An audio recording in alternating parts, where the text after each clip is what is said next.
Well, thank you very much, Sam. I look forward to our conversation. Thank you to all my friends at the Council for having me here today and for your guidance throughout my time in the Senate and in the House of Representatives. The speed and precision of Thursday night's military attack on an air base in Syria, it was as impressive as it was predictable. The destroyers, the USS Porter and the USS Ross, approximately $4 billion worth of steel and weaponry, they quickly moved into position in the eastern Mediterranean as strike planners and intelligence officers, scores of them, were busy assigning targets. In eastern Syria, 500 U.S. troops amassed to help plan and orchestrate the upcoming assault on the city of Raqqa at a cost of about $1 million per troop per year, were ordered to retreat to safety in order to avoid potential retaliation. When the missile strike was finally ordered, almost 60 Tomahawk cruise missiles were launched, costing about $1.5 million each. 98% of them struck their intended target. Within 1 week of Bashar al-Assad's chemical weapons attack, a major military attack was conceived, planned, and executed with deadly precision. It was America, frankly, at its most impressive. No military in the world has more capacity than ours. None is more lethal. None is more efficient. None is more nimble. When the U.S. military is given a task, resources are never a question, capacity is never in doubt, time is just a minor obstacle. And so no one was surprised Thursday night when word came down that the attack went as planned, perfectly. And Friday morning, no one was surprised when the attack did nothing to change the reality of the dystopia creating civil war inside Syria that has killed 400,000. No one was surprised that a political solution still seemed a billion miles away. No one was surprised that no matter how badly damaged that airfield was, Syria is still just as big a national security nightmare for the United States and our allies. Why? Well, because neither the root of the crisis in Syria nor the way out is rooted in problems that the military alone can solve. The way in and the way out, it's political, it's cultural, it's social, it's economic. And so it's no secret why Syria feels just as hopeless after Thursday as it did before. When a problem is diagnosed as military, the Department of Defense never has to worry about having enough money or capacity or support from Congress. But when a problem like Syria is diagnosed as political or economic or social, no one can even imagine a real solution because the agencies that do that work, the State Department and USAID primarily, they are set up to fail. They are only given the funding crumbs and never resourced to actually win, just enough to keep the doors open. And this happens over and over and over again across the landscape of U.S. national security problems. Yes, some of our major adversaries and rivals across the world, they're building up their militaries, but almost without exception, the crises that are popping up globally have little to do with kinetic power. Russia's military, it's revamped, but Moscow is on the march because it's figured out how to use its oil and gas largesse, old-fashioned intimidation and graft and information propaganda in order to bully neighboring countries into the Kremlin's corner. China's building an aircraft carrier, but it has more friends now than ever before because of its willingness to spread capital all over the globe, no strings attached, bribing leaders to China's side with gigantic investment deals. North Korea may be trying to build the capacity to fire a missile at the United States, but their only successful attacks on U.S. soil have been cyber, not nuclear. And those are just the state actors. As political instability grows all over the world, a record number of displaced persons, 4 current famines, states break down and extremist groups step into the vacuum. Fewer capable governments mean less capacity to deal with game-changing developments like disease outbreaks. The continued creep of political breakdown, it's potentially catastrophic news for the United States. More ungovernable space means more room for the enemies of the U.S. to grow, whether they be terrorist organizations or untreatable viruses. The non-military challenges to the world order and to American security, they mount by the day.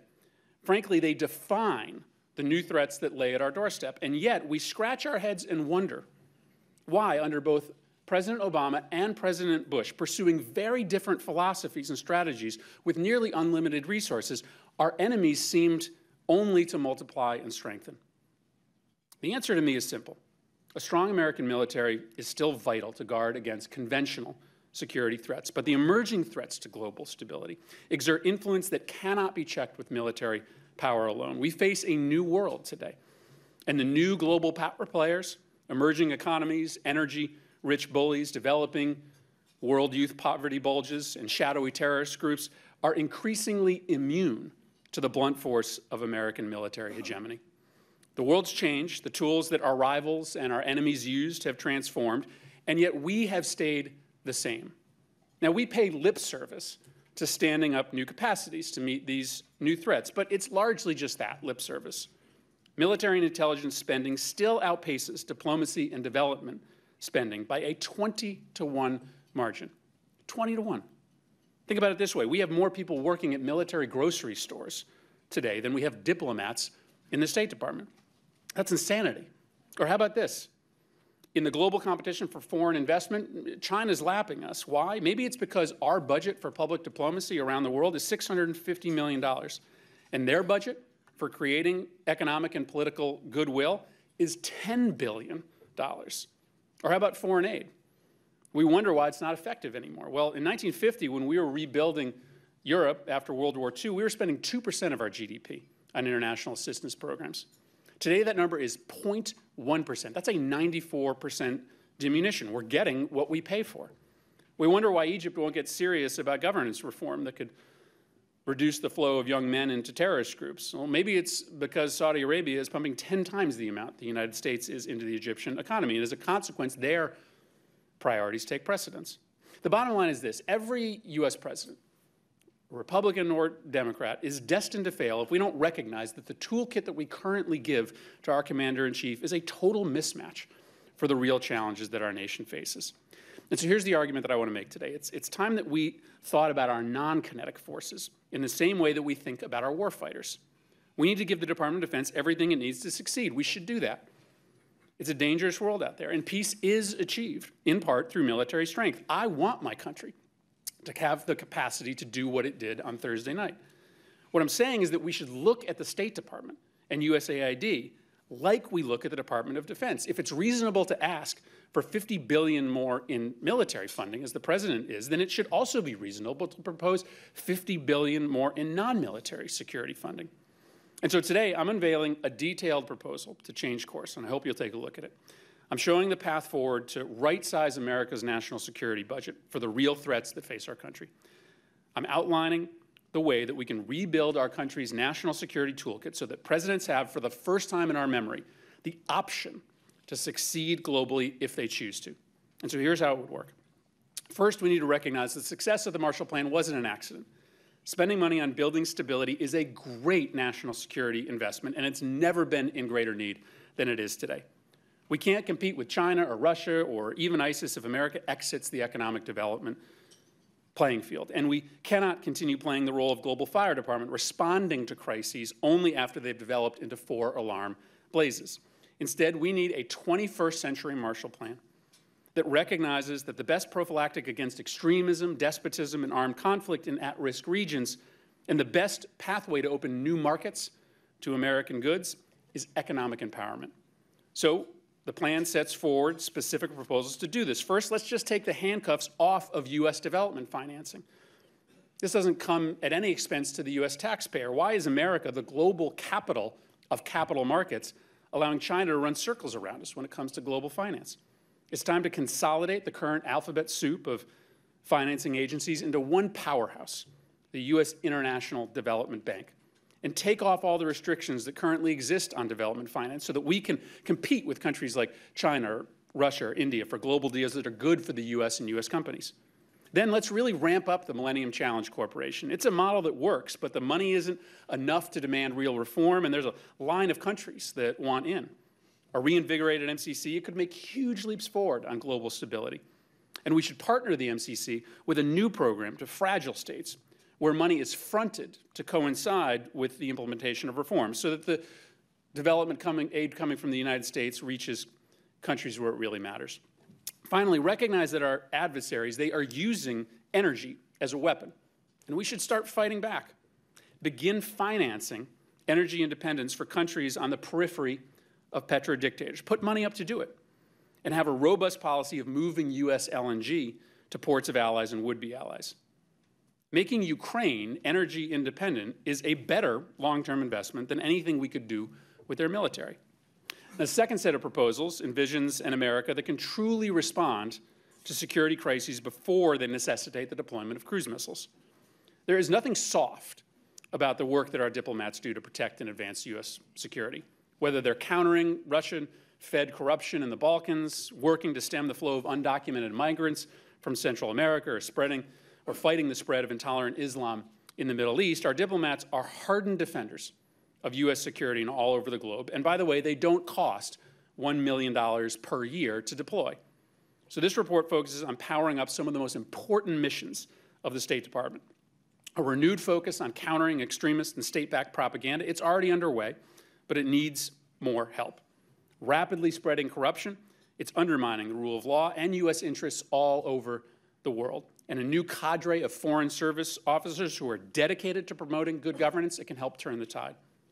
And no organization provides better diplomacy bang for the buck than the Peace Corps. It builds stability and it helps sell America. So it deserves to get back to Kennedy-era levels of performance. The third and final set of proposals would put into place the necessary funding so that the United States can finally lead on global crisis management and prevention. Eventually, the slope of every international crisis, it flows to the United States. Developing and festering crises, whether they be military conflicts or famines, they eventually threaten us. Civil wars in the Middle East drive extremist recruitment. Public safety crises in Central America drive undocumented migration to America. Disease epidemics in Africa, they can be at our shores within hours. If the United States doesn't step up to address these crises and prevent them before they arise, no one will, and we will end up paying the price for this abdication of global leadership. And while this proposal calls for some immediate increases in the historical accounts that fund humanitarian assistance, there are two major reforms included here. First, a major consolidation of the existing flexible funding accounts within state and USAID to respond to developing political or military or social crises. Now, these funding streams as they exist now, they're well-meaning, but they're redundant and they're underfunded. I always remember the undersecretary who came to my office to complain that though the U.S. saw al-Shabaab moving into northern Kenya, we couldn't do anything about it because we didn't have the authority to move money from one account to the other, to stand up the capacities that were needed to keep terrorist recruitment in Kenya at bay. Our new global crisis prevention account will give the president the ability to deploy non-military stabilization assets into an area before it falls into governance chaos. We simply don't have the resources or the agility to do this now. Second, a new pre-funded global health account that would allow the president to stop a pandemic in its infant stage rather than having to wait for Congress to appropriate billions necessary to turn it back once it reaches adolescence. Estimates are that the billions spent on Ebola could have been just millions if the Obama administration had the money to spend a year earlier. Now, as you read through this report, or it's a big report, so at least the executive summary, I do hope that you'll think that I haven't gone mad because I understand what I'm doing here. I'm arguing unapologetically for a doubling of the foreign affairs budget over the course of 5 years, at a political moment in time when our president is calling for the same budget to be cut by 30% this year alone. I understand that today this is not a realistic proposal, but it's a marker. It's a marker for where we should be, and a marker for the coming debate so that the terms don't start such that flat funding is on one side and a devastating 30% cut is on the other. For the majority of smart thinkers on global security that know that our foreign affairs budget is badly underfunded today, we need to be on offense. President Trump's medieval view of the world, in which the U.S. can protect itself with a big army and a bigger moat, it's wrong and it's dangerous. And the fawning, frankly, that's happened over this weekend's missile strike in Syria will just fan the flames of his backwards views on national security. Syria is just as big a mess today as it was Wednesday, maybe even a bigger mess if Assad or Russia or Iran respond to the attack with an escalation of their own. And the world is a mess too. The cleanup can't happen if the U.S. continues to spend money the way we are today, ignoring the blizzard of crises that cannot be solved if we continue to equip the Department of Defense with everything they need and the Department of State with the crumbs that are left over. I am glad that we have those aircraft carriers, but the best investment in U.S. national security isn't another piece of military machinery. It's making unstable places stable. The world has changed. The tools of our rivals have transfigured. The battlefield is different than it was decades ago, and the way that we fund the fight has to keep up. Thank you very much for having me today. I look forward to the conversation.